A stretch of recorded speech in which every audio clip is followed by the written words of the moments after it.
isso. Vamos falar agora, Neif, da parte... Vamos conectar isso à sustentabilidade, né? Uhum. Muito desse nosso canal é a gente falar de gestão e sustentabilidade.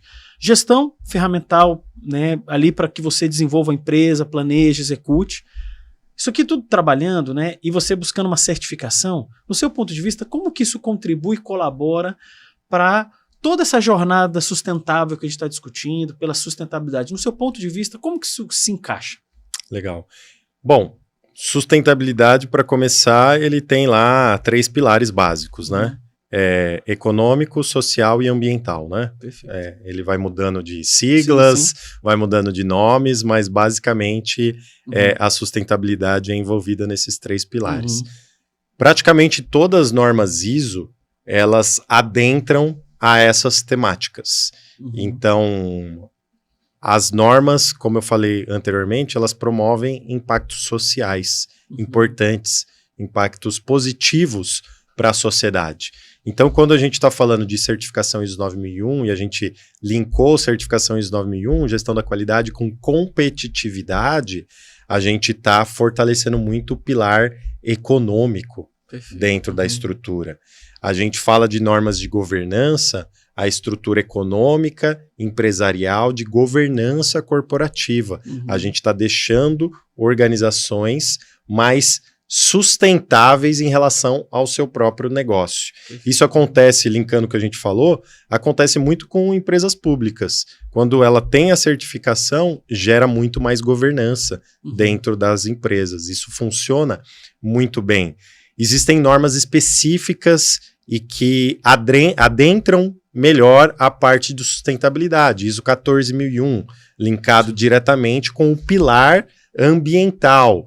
ISO 26000, que é responsabilidade social, apesar de não ser uma norma certificável, ser uma norma de diretriz, ela é um guideline fantástico para qualquer empresa implementar padrões de sustentabilidade. Então, do começo ao fim da norma, ela fala muito sobre sustentabilidade, né? Diversos aspectos desses tripés dentro de uma organização.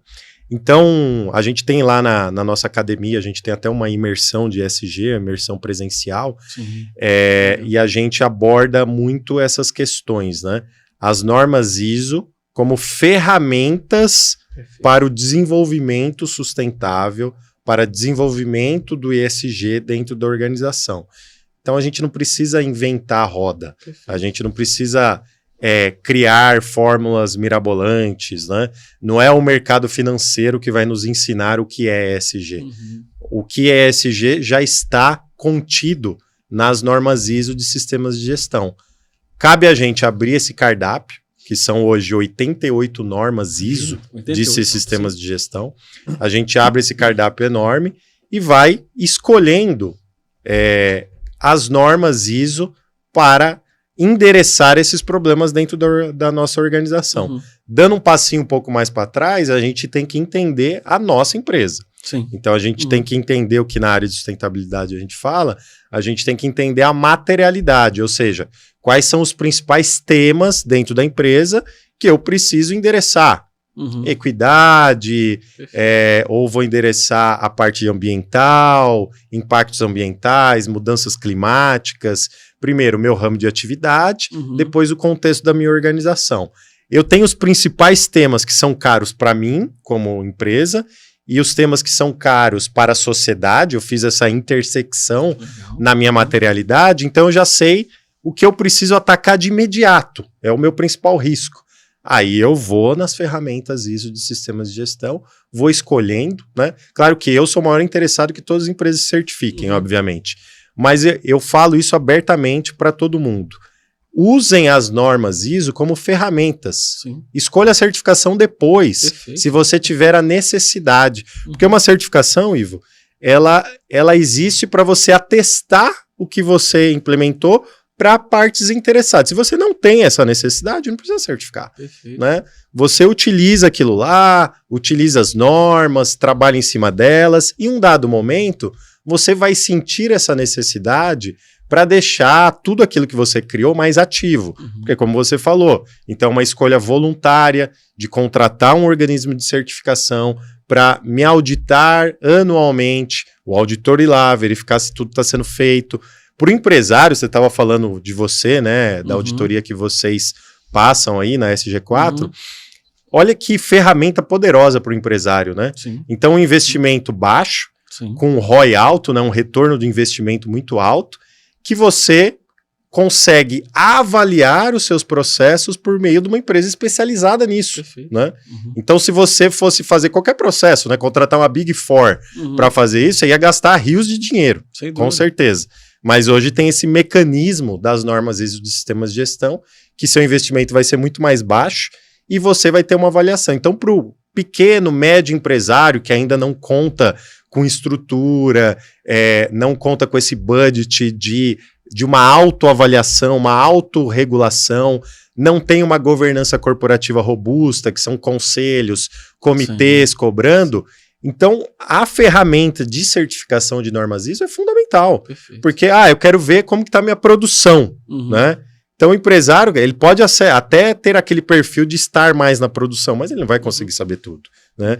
Então, ele vai conseguir descobrir muita coisa por meio da auditoria de certificação. Eu falo que é um grande controle interno para a empresa uma norma certificada. Perfeito. Porque anualmente eu vou auditar, vou certificar, além disso, eu vou ter meus padrões definidos lá. Eu sei o que precisa ser feito para gerar o resultado que eu quero. Agora, aquilo tem que ser feito. E eu vou monitorar anualmente se realmente está sendo feito. Você sabe, Neif, muito legal a sua explicação. Eu lembrei de uma história aqui que eu acho super legal contar. A gente entra em muitas empresas para fazer diagnósticos e implementar o sistema, para construir toda essa estrutura de gestão. Teve um dos clientes que a gente estava trabalhando que um dos pontos que ele chamou a gente falou, Ivo, a gente foi roubado 3 milhões de reais, porque o processo de contas a pagar dele não tinha nenhum tipo de método. E olha que a gente estava discutindo qualidade, não era nem compliance ainda, isso aí já fazem alguns anos, né? E o que aconteceu nessa empresa? Existia uma pessoa que ela pegava os boletos da compra de imóvel, compra de geladeira, televisão e colocava dentro do processinho lá do pessoal que pagava. Estava no banco e pagava. Só que a maneira como isso era verificado, isso era estruturado, ela percebeu que era uma bagunça, ela colocava lá dentro lá o boleto e foram pagando. Anos pagando. Sabe como é que descobriram? Não tinha processo, não tinha auditoria, não tinha nada. Descobriram porque um dia ela saiu de férias, né? Porque um dia essa pessoa, CLT, né? Tem que sair de férias, né? Colocaram ela para férias. E uma pessoa ligou e falou assim, olha, esse boleto foi cancelado.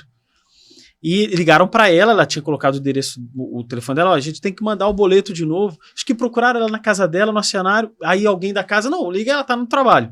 E ela não estava no trabalho, ligaram alguém buscando. Eu sei que o cara que recebeu aquele boleto falou assim, peraí, o que esse boleto tem a ver com a gente?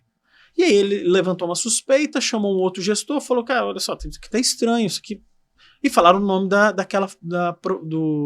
daquela pessoa, né? E foram investigar. E viram, assim, milhões de situações. Então, a falta de processo... Eu estou falando isso do processo de contas a pagar. Imagina o processo de cliente, o processo de rotina, todos os processos. E isso, você vê como isso pode atrapalhar na jornada da empresa, na sustentação da empresa. Um processo muito simples. Como você falou antes de controle interno, que a norma pode ajudar, um processo de gestão pode ajudar. Então, a história dessa aqui, você deve ter várias para contar, né? Então, aonde um processo ajuda muito uma organização a otimizar essa construção e ajudar a empresa a perpetuar.